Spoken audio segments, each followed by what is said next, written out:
Hi, good morning, and welcome back to the First Presbyterian's Church story time, where we're reading The Lion, the Witch, and the Wardrobe. And we are on chapter 6. And Freddie is here with us today. Freddie had some surgery this week, but he's feeling much better, and we're so glad to have him home. I also like to remind you a little bit why we're reading the story, The Lion, the Witch, and the Wardrobe. As you all know, for the past few months, we've been staying at home and finding things to do. So this is something to help pass the time. And I think we all are very happy that summer has begun and school has been officially let out. And you had your little parades, and you hopefully got to see your teachers before the end of school, which is very nice.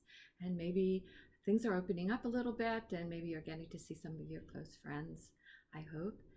And we are having our first church service this Sunday, so this is all good news. And now we're going to see if there's any good news in The Lion, the Witch, and the Wardrobe, because as you know, in chapter 5, they were chased into the wardrobe when Miss McReady was showing the house around to some tourists. So let's find out what happens in chapter 6, Into the Forest. Oh, I wish the McReady would hurry up and take all those people away, said Susan. It's getting horribly cramped in here. And with that filthy smell of mothballs, said Edmund. I expect the pockets are full of it, said Susan, to keep away the moths. There's something sticking in my back, said Peter, and it's getting cold, said Susan. Now that you mention it, it is cold, said Peter. And it's really, really cold. And it's getting wet, too. What's the matter with this place? I'm sitting on something wet. And it's getting wetter and wetter. Oh, he shrugged his feet. Let's get out of here, said Edmund. They're gone now. Oh, said Susan suddenly. And everyone asked her what was the matter. I'm sitting against a tree, said Susan. And look, it's getting lighter over there. By Joe, you're right, said Peter. And look, there and there are trees all around us. And this wet stuff, it's snow. Why, I do believe we've gotten to Lucy's wood after all. Oh, and now there was no mistaking it. All 4 children stood blinking in the daylight as a winter day. Remember, it was summer back in the house. Behind them, there were coats hanging on pegs, and in front of them, there were snow-covered trees. Peter turned and looked at Lucy. Oh, Lucy, I apologize for not believing you, he said. I'm sorry. Shall we shake hands? Of course, said Lucy. And they did. And now, said Susan, what do we do next? Do? Said Peter. Why, we go and explore the wood, of course. Said Susan, stomping her feet. It's pretty cold. What about putting on some of these coats? But they're not ours, said Peter doubtfully. I'm sure nobody would mind, said Susan. It isn't as if I wanted to take them out of the house. We shan't even take them out of the wardrobe. I never thought of that. Sue, said Peter. Of course. Now that you put it that way, I see no one could say you had bagged a coat as long as you leave it in the wardrobe where you found it. And I suppose this whole country is just in this wardrobe. They immediately carried out Susan's very sensible plan. The coats were rather too big for them, and they came all the way down to the heels, and they looked more like royal robes than when they put the coats on them.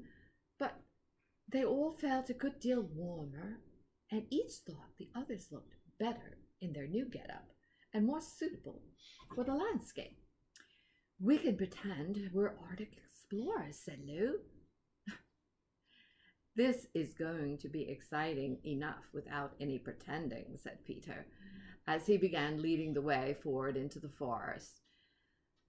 There are heavy, darkish clouds overhead, and it looked as if there might be more snow before nightfall. I say, began Edmund presently, oughtn't we be bearing a bit more to the left? If we are aiming for the lamp-post. He had forgotten for a moment that he must pretend never to have been in the wood before. The moment the words came out of his mouth, he realized that he gave himself away, and everyone stopped, and they stared at him. Peter whistled. So you really were here, he said. That time Lou said she met you here, and you made out that she was telling lies. There was dead silence.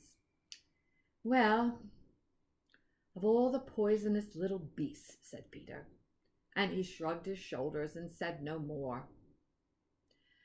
There seemed to be, indeed, no more to say, and presently the four resumed their journey.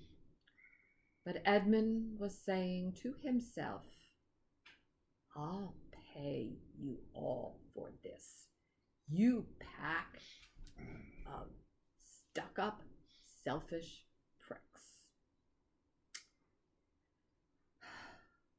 Where are we going? Said Susan, chiefly for the sake of changing the subject. I think Lou ought to be the leader, said Peter. Look, goodness knows she deserves this. Where will you take us, Lou? What about going to see Mr. Thomas? Said Lucy. He is a nice fawn that I told you about. Everyone agreed to this, and off they went, walking briskly, stomping their feet. Lucy proved to be a good leader. At first she wondered whether she would be able to find the way, but she recognized, the odd-looking tree in one place and a stump in another, and brought them on to where the ground became uneven, and unto the little valley, and at last to the door of Mr. Thomas's cave. But there was a terrible surprise awaiting them. The door had been wrenched off its hinges and broken to bits. Inside, the cave was dark and cold, and had the damp feel and smell of a place that not had been lived in for several days. Snow had drifted in from the doorway and was heaped on the floor. Mixed with it was some black, which turned out to be charred sticks and ashes from the fire. Someone had apparently flung it around the room and then stomped it out. The crockery lay smashed on the floor, and the picture of the fawn's father had been slashed and shredded with a knife. This is a pretty good washout, said Edmund. Not much good coming here. What's this? Said Peter, stomping around. He was just noticing a piece of paper which had been nailed through the carpet on the floor. Is there something written on it? Asked Susan. Oh, yes, I think there is, said Peter, but I can't read it in the light. Let's get out in the open air. They all went out into the daylight and crowded around Peter to read the following words. The former occupant of these premises, the Fawn Thomas, is under arrest and awaiting his trial on a high charge of high treason against His Imperial Majesty Jadis, Queen of Narnia, Charlatine of Caerparvel, Empress of Lone Islands, etc., etc. Also of confronting His Majesty's enemies, harboring spies and fraternizing with humans. Signed, Fenris Ulf, Captain of the Secret Service. Long live the Queen. Oh, the children stared at each other. I don't know what I'm going to like this place after all, said Susan. Who is this Queen, Lou? Said Peter. Do you know anything about her? Oh, she isn't a real queen at all, answered Lucy. She's a horrible witch. The White Witch. Everyone, all the wood people hate her. She has made an enchantment over the country so that it is always winter, but never Christmas. Oh, I wonder if there's any point on going on, said Susan. I mean, it doesn't seem practically safe here, and it looks as if we won't be able to have much fun either. And it's getting colder every minute, and we've brought nothing to eat. What about going home? Oh, but we can't, said Lucy suddenly. Don't you see? We can't just go home. Not after this. It is all my fault that this poor fawn has got into trouble. He hid me from the White Witch and showed me the way back. That's what I mean by confronting the Queen's enemies and fraternizing with the humans. We simply must try to rescue him. A lot good that'll do, said Edmund, when we haven't even got anything to eat. I think Peter was pretty much fed up with him by this time, because he told him just to shut up. What do you think, Susan? I've got a horrible feeling that Lou was right, said Susan. I don't want to go a step further, and I'd wish we never come. But I think we must try to do something for Mr. whatever his name is, the fawn. That's what I feel too, said Peter. I'm worried about having no food for us. I vote on going back, getting something for later. Only that doesn't seem to be certain of getting back into the country again once we've gotten out of it.